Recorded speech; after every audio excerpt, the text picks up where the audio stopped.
Item ಯಾವುದೇ ಇರಲಿ try ಮಾಡಿ ಆಚಿ ಚಿಕನ್ ಮಸಾಲಾ. ಆಚಿ ಚಿಕನ್ ಮಸಾಲಾ. ಇದ್ರ ಬಗ್ಗೆ ಮಾತಾಡಕ್ ನಮ್ ಜೊತೆಗೆ ಇಲ್ಲಿ ಬೇರೆ ಗೆಸ್ಟ್ ಅದಾರ, ಅವ್ರು ಮಾತಾಡಿಸ್ತಾರೆ ನಿಮ್ಮನ್ನ. ಓಕೆನಾ? ಓಕೆ. ನಟರಾಜ್ ಇಷ್ಟೊತ್ತು ಕೇಳಿಸ್ಕೊಂಡ್ರಿ, ಏನ್ ಅನಿಸ್ತಿದೆ ನಿಮ್ಗೆ ಇದನ್ನೆಲ್ಲ ಕೇಳಿಸ್ಕೊಂಡಾಗ? ಮೊದಲು ಗ್ಯಾರಂಟಿ ನ್ಯೂಸ್ಗೆ ನನ್ನ ಆತ್ಮೀಯವಾದ ನಮಸ್ಕಾರ. Thank you. ಈ ಸಮಸ್ಯೆ ಇದೆಯಲ್ಲ, ಮನುಷ್ಯ ಇದ್ದಾಗಲಿಂದ ಮನುಷ್ಯ ಹೋಗುವವರೆಗೂ ಕೆಲವರಲ್ಲಿ ಇದ್ದೇ ಇರುತ್ತೆ. ಅದರಲ್ಲಿ ಈ ಸ್ಥಿತಿ ಇದೆಯಲ್ಲ, ಇದು ಮನಸ್ಥಿತಿ ಅಂತ ಹೇಳಿ ಕರಿತೀನಿ. ಇನ್ಯಾವುದೇ ತಾಂತ್ರಿಕ ಸ್ಥಿತಿ, ದೈವಿಕ ಸ್ಥಿತಿ, ಯಾವ ಸ್ಥಿತಿ ಇಲ್ಲ, ಮನಸ್ಥಿತಿ. ಆಕೆ ಮಾತಾಡುವಾಗಲೇ ಅದರೊಳಗಡೆ ಉತ್ತರ ಅಡಗಿದೆ ಅಲ್ಲಿ. ಒಂದು ಅವರ ಅಕ್ಕ ತಂಗಿ, ಅಣ್ಣ ತಂಗಿ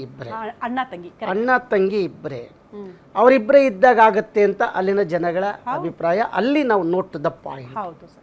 ನೀವು ಕೇಳಿದ ಪ್ರಶ್ನೆಗೆ ಆ ಅಮ್ಮ ಹೇಳಿದಾಗ ನಿಮ್ಮ ಮುಂದೆ ಎಲ್ಲರೂ ನಡೀತಾ ಅಂತ ಅಂದಾಗ ಅವರು ಕಣ್ಣಾರೆ ನೋಡಿಲ್ಲ. ಎರಡು, ಇಲ್ಲಿ ಆ ವ್ಯಕ್ತಿ ಅಣ್ಣ ಇದ್ದಾನಲ್ಲ, ಅವನು ಸೈನಿಕ ಶಾಲೆಗೆ ಹೋದ. ಆ ಸೈನಿಕ ಶಾಲೆಗೆ ಹೋದಾಗ ಸೈನಿಕ ಶಾಲೆಯಲ್ಲಿ ಆಗಲಿಲ್ಲ, ಅಲ್ಲಿಂದ ಓಡಿ ಬಂದ. ಆಮೇಲೆ 3 ಸ್ಥಳಗಳನ್ನು ಇವರು ಬದಲಾವಣೆ ಮಾಡಿದ್ರು. ಉಮ್ರಾಣಿ ಎಲ್ಲ ಈಗ ಕಣ್ಣೂರಿಗೆ ಬಂದಿದ್ದಾರೆ. ಈ 3 ಸ್ಥಳಗಳಲ್ಲೂ ಆ ಬಿಹೇವಿಯರ್ ಮತ್ತು ಆಟಿಟ್ಯೂಡ್, ಅವನಲ್ಲಿನ ಬಿಹೇವಿಯರ್ ಮತ್ತು ಆಟಿಟ್ಯೂಡನ್ನು ಗಮನಿಸಿದಾಗ ಆ ಮನಸ್ಥಿತಿಯ ಒಳಗಡೆನೆ ಡ್ಯುಯಲ್ ಸಿಮ್ ಕೆಲಸ ಮಾಡುತ್ತೆ ಅಂತ ಡ್ಯುಯಲ್ ಮೈಂಡ್ ಇಲ್ಲಿ ಕೆಲಸ ಮಾಡ್ತಾ ಇದೆ. ಇಲ್ಲಿ ನನ್ನ ಪ್ರಕಾರ ಆ ಲೇಜಿನೆಸ್ ಇದೆಯಲ್ಲ, ಆ ಲೇಜಿನೆಸ್ ಈ ರೀತಿ ಆಟ ಆಡಿಸ್ತಾ ಇದೆ. ಇದನ್ನು ಅಟೆನ್ಷನ್ ಡಿಸಾರ್ಡರ್ ಅಂತ ಕರಿತೀವಿ, ಡಿಸೋಸಿಯೇಟಿವ್ ಡಿಸಾರ್ಡರ್ ಅಂತ ಕರಿತೀವಿ. ಈ ಕಾಯಿಲೆ ಭಾಳ ಸುಲಭ ನಮ್ಮಂತರ ಕೈಲಿ ಸಿಕ್ಕಿದಾಗ. ನಾನು ಈಗಲೂ ಈ ಗ್ಯಾರಂಟಿ ನ್ಯೂಸ್ ಮುಂದೆ ಇಲ್ಲಿ ಕೂತ್ಕೊಂಡು ಹೇಳ್ತಾ ಇದ್ದೀನಿ, ಈಗಲೇ ಹೊಡ್ತೀನಿ ಅವ್ರಿಗೆ. 16 ವರ್ಷಗಳಿಂದ ಇಷ್ಟು ಕಷ್ಟ ಬಿದ್ದಿದ್ದಾರಲ್ಲ, ತಂತ್ರ ಮಂತ್ರ ದೈವ ಅದು ಇದು ಎಲ್ಲ. ಇವ್ರು ಏನು ಮಾಡಿದ್ದಾರೆ ಅಂದರೆ, ಕಬ್ಬಣದ ಅಂಗಡಿಗೆ ನೊಣ ಹೋಗಿ ಕೂತ್ಕೊಂಡಂಗಾಗಿದೆ. ನೊಣ ಹೋಗ್ಬೇಕಾದ್ರೆ ಎಲ್ಲಿಗೆ? ಸಕ್ಕರೆ ಅಂಗಡಿಗೆ. ಅಲ್ಲಿಗೆ ಹೋಗಿದಾಗ ಹೌದೇನೋ ಅಂತ ಹೇಳಿ ಇವರು ಮಾನಸಿಕ ತುಮಲಕ್ಕೆ ಒಳಗಾಗಿದ್ದಾರೆ. ಇದರಿಂದ ಬಿಡುಗಡೆ ಖಂಡಿತ ಸಾಧ್ಯ ಆಗತ್ತೆ. ನಾನು ಅವ್ರ ಜೊತೆ 1 to 1 ಮಾತನಾಡಬೇಕಾಗಿದೆ. ಇಲ್ಲಿ 1 to 1 ಮಾತನಾಡ್ಲಿಕ್ಕೆ ಆಗಲಿಲ್ಲ ಅಂದರೆ ಓಪನ್ ಅಪ್ ಆಗೋಕ್ಕಾಗಲ್ಲ. ಇಲ್ಲಿ ಅಣ್ಣನ ಬಿಹೇವಿಯರ್ ಆಟಿಟ್ಯೂಡ್ ಏನು, ತಂಗಿಯ ಬಿಹೇವಿಯರ್ ಆಟಿಟ್ಯೂಡ್ ಏನು, ಅಣ್ಣನನ್ನೇ ಅವಲಂಬಿಸಿದ್ದಾಳೆ ಅದನ್ನು ನೋಡಿ. ಅದು ನೋಡ್ತಾ ರೋಗ, ಆಡ್ತಾ ರಾಗ ಅಂತ. ಇದು ಮಾಸ್ ಹಿಸ್ಟೀರಿಯಾ. ಆ ಕುಟುಂಬದ ಒಳಗಡೆನೆ ಒಂದು ಮಾಸ್ ಹಿಸ್ಟೀರಿಯಾ. ಆಮೇಲೆ ಇವರಿಗೆ ಸಾಥ್ ಕೂಡ ಹಿರಿಯ ಜೀವಗಳು, ಅವರಮ್ಮ ಇದ್ದಾರೆ, ಅವರ ಅಮ್ಮನ ಅಣ್ಣಂದಿರಿದ್ದಾರೆ. ಇವ್ರಿಗೆ ಕೇಳಿದಕ್ಕೆಲ್ಲ ನಡೀತಾ ಹೋಗ್ತಾ ಇದೆ. ಹೌದು, ಅಕ್ಸೆಪ್ಟ್ ಮಾಡ್ಕೊಂಬಿಟ್ಟಿದೆ ಆ ಕುಟುಂಬ. ಮಾಡಿದಾಗ ಇದು 16 ವರ್ಷ ಆದರೂ ಇರುತ್ತೆ, 32 ವರ್ಷ ಆದರೂ ಇರುತ್ತೆ, 68 ವರ್ಷ ಆದರೂ ಇರುತ್ತೆ, ಮುಂದುವರಿತಲೇ ಇರುತ್ತೆ. ಇದಕ್ಕೆ ಸೂಕ್ತ ಪರಿಹಾರ ಏನು? 1 to 1 ಕೌನ್ಸಿಲಿಂಗ್ ಮಾಡಿದಾಗ, ಒಳ ಮನಸ್ಸನ್ನು ಅರ್ಥ ಮಾಡ್ಕೊಂಡಾಗ, ಆ ರೀತಿ ಆಗ್ಲಿಕ್ಕೆ ಕಾರಣ ಏನು ಅನ್ನೋದನ್ನು ಕರೆಕ್ಟ್ ತಿಳ್ಕೊಂಡ್ರೆ ಹೂವು ಎತ್ತಿದಂಗೆ ಇದು ಸಮಸ್ಯೆ ಬಗೆಹರಿಯುತ್ತೆ. ಓಕೆ.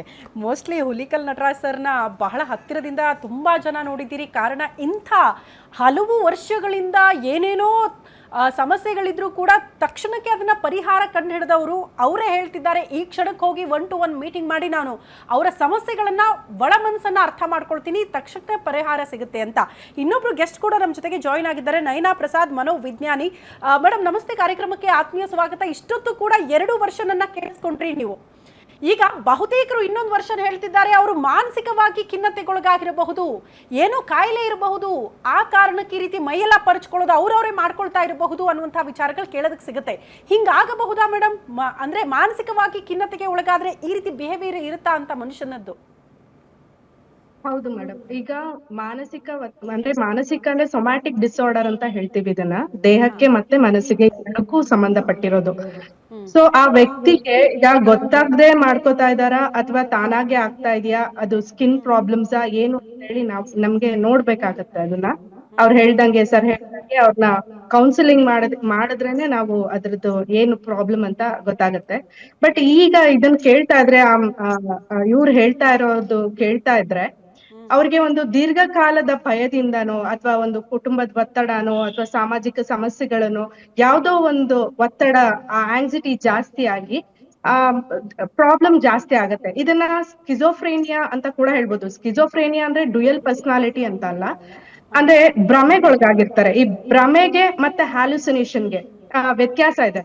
ಭ್ರಮೆ ಅಂದ್ರೆ ನೀವ್ ಏನೇ ಅವ್ರಿಗೆ ಹೇಳಿದ್ರು ಅವ್ರಿಗೆ ಅಂದ್ರೆ ತಿಳ್ಕೊಳ್ಳೋಂತ ಕೆಪಾಸಿಟಿ ಇರಲ್ಲ. ಅಂದ್ರೆ ಈಗ ಅಪನಂಬಿಕೆ ಅಂತ ಇದ್ರೆ ಏನಾದ್ರೂ ಅದಕ್ಕೆ ಸಾಕ್ಷಿಗಳನ್ನ ಕೊಟ್ರೆ ಅವರು ಅದರಿಂದ ಆಚೆ ಬರ್ತಾರೆ, ಓ ಇದು ಅಪನಂಬಿಕೆ ಅಂತ ಆಚೆ ಬರ್ತಾರೆ. ಬಟ್ ಭ್ರಮೆಯಲ್ಲಿ ಹಂಗಲ್ಲ, ನೀವ್ ಏನೇ ಸಾಕ್ಷಿಗಳನ್ನ ಕೊಡಿ ಅವ್ರು ಅದನ್ನ ನಂಬೋದಿಲ್ಲ.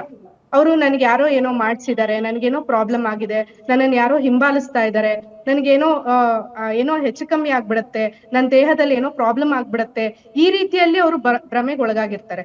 ಅದ್ರ ಮೂಲಕ ಹ್ಯಾಲೋಸಿನೇಷನ್ ಅಂತೀವಿ. ಅಂದ್ರೆ ಅವರು ಎಕ್ಸ್ಪೀರಿಯನ್ಸ್ ಮಾಡ್ತಾ ಇರ್ತಾರೆ. ಅಂದ್ರೆ ಅವ್ರ ಪರ್ಸೆಪ್ಷನ್ ಪೂರ್ತಿ ಏನೋ ಕೇಳಿಸ್ದಂಗ ಆಗೋದು, ಏನೋ ನೋಡ್ದಂಗ ಆಗೋದು, ಅಲ್ಲಿ ಬೆಂಕಿ ಇಲ್ಲ ಅಂದ್ರೂ ಬೆಂಕಿ ಇಲ್ಲ ಅಂದ್ರೂ ಬೆಂಕಿ ಕಾಣಿಸ್ಕೊಂಡು, ಆಮೇಲೆ ಮೈ ಮೇಲೆ ಏನೋ ಹರ್ದಾಡಂಗ ಆಗೋದು, ಈ ರೀತಿಯಲ್ಲಿ ಅವರು ಇರೋದು. ಈಗ ತಾಯಿ ಮಾತಾಡುವಾಗ ಹೇಳಿದ್ರು ಅವ್ರು ಏನಂದ್ರೆ ಡಾಕ್ಟರ್ ಹತ್ರ ಕರ್ಕೊಂಡು ಹೋಗಿದ್ವಿ ಮೇಡಮ್, ನಾವು ಡಾಕ್ಟರ್ಸೇ ಹೇಳ್ತಿದ್ದಾರೆ ಇಂಥ ಕಾಯಿಲೆ ನಾವು ನೋಡ್ಲೇ ಇಲ್ಲ ಅಂತ, ದೊಡ್ಡ ದೊಡ್ಡ ಗುಳ್ಳೆಗಳಾಗುತ್ತೆ, ಅದರಿಂದ ಅಷ್ಟ್ರ ಮಟ್ಟಿಗೆ ನೀರು ಬರುತ್ತೆ ಅಂತ, ಅಷ್ಟು ವಾಟರ್ ಡಿಸ್ಚಾರ್ಜ್ ಆಗ್ತಾನೆ ಇರುತ್ತೆ, ಡಾಕ್ಟರ್ಸ್ಗೆ ಸವಾಲಾಗ್ಬಿಟ್ಟಿದೆ ಈ ವಿಚಾರಗಳು ಅಂತ ಅಮ್ಮ ಹೇಳ್ತಾ ಇರೋದು. ಹಂಗಿರುತ್ತಾ ಅಂತ ವೈದ್ಯ ಲೋಕಕ್ಕೆ ಸವಾಲಾಗುವಂತ ಕಾಯಿಲೆಗಳು ನಮ್ಮ ಮಧ್ಯೆ ಇದೆಯಾ ಅನ್ನೋದು ಪ್ರಶ್ನೆ ಆಗುತ್ತೆ. ಇಲ್ಲ ಮೇಡಮ್, ಇಲ್ಲ ಮೇಡಮ್, ಹುಲಿಕಲ್ ನಟರಾಜ್ ಸರ್ ಮಾತಾಡ್ತಾ ಇಲ್ಲಿ ನಾವು ಹೇಳ್ದ ಹಾಗೆ ಅಲ್ಲಿ ಎರಡು ರೀತಿಯ ಮನಸ್ಥಿತಿ ಇದೆ, ದೇಹ ಸ್ಥಿತಿ ಮತ್ತು ಮನಸ್ಥಿತಿ. ನಯನ ಹೇಳ್ತಾ ಇದ್ದಾಗ ಆ ನೀರು ಔಟ್ ಆಗೋದು ಯಾಕೆ ಸ್ಕಿನ್ನಿಂದ. ಒಂದ್ಸರಿ ಕೆಲವರಿಗೆ ಬ್ಲಡ್ ಔಟ್ ಆಗುತ್ತೆ, ಬ್ಲಡ್ ಬರುತ್ತೆ. ಈಗ ನನ್ನ ಹತ್ರ 3-4 ಕೇಸ್ಗಳವೆ ನಮ್ಮ ಆಸ್ಪತ್ರೆಯಲ್ಲಿ, ಈಗ ಕೇಸವೆ. ಇದೇ ಕೇಸು ಬಿಜಾಪುರ ಜಿಲ್ಲೆಯಿಂದ ಸಾವಿತ್ರಿ ದೇವಿ 3 ದಿವಸದಿಂದ ಬಂದು ಇದ್ಕಿದಂಗೆ ರಕ್ತ ಬರ್ತಾ ಇರುತ್ತೆ, ಇಲ್ಲಿ ತೊಡೆಯಲ್ಲಿ ರಕ್ತ ಬರ್ತಾ ಇರುತ್ತೆ ನನ್ನ ಮುಂದೆನೆ. ನಾನು ಅನ್ಕೊಂಡಿದೀವಿ, ನಮ್ಮ ಡಾಕ್ಟರ್ ಗಿರೀಶ್ ಅನ್ಕೋತಾರೆ, ಎಲ್ಲರೂ ಅನ್ಕೋತೀವಿ ನಾವು ಏನೋ ಮಾಡ್ಕೋತಾ ಇರ್ಬೋದು, ಡ್ಯುಯಲ್ ಪರ್ಸನಾಲಿಟಿ ಅಂತ ಹೇಳಿ ಅನ್ಕೊಳ್ತೀವಿ. ಆದರೆ ಅದ್ರ ಪಾಡಿಗೆ ಅದು ಹತ್ತುತ್ತೆ. ಯಾಕೆ ಹತ್ತುತ್ತೆ ಅಂದರೆ ಅದ್ರ ಒಳಗಡೆನೂ ದೇಹ ಸ್ಥಿತಿಯಲ್ಲಿ ಸರಿಯಾಗಿ ಎಲ್ಲ ಹಾರ್ಮೋನ್ಸ್ ವ್ಯತ್ಯಾಸ ಆದಾಗ ಅದು ಕೂಡ ಕಾರಣ ಇರುತ್ತೆ. ನಿಮ್ಮೂರಿನಿಂದ ವಿಶ್ವ ಮಟ್ಟದವರೆಗೆ ರಾಜಕೀಯ, ಸಿನಿಮಾ, ಸ್ಪೋರ್ಟ್ಸ್ ಯಾವ ಸುದ್ದಿಯೂ ಮಿಸ್ ಆಗಲ್ಲ.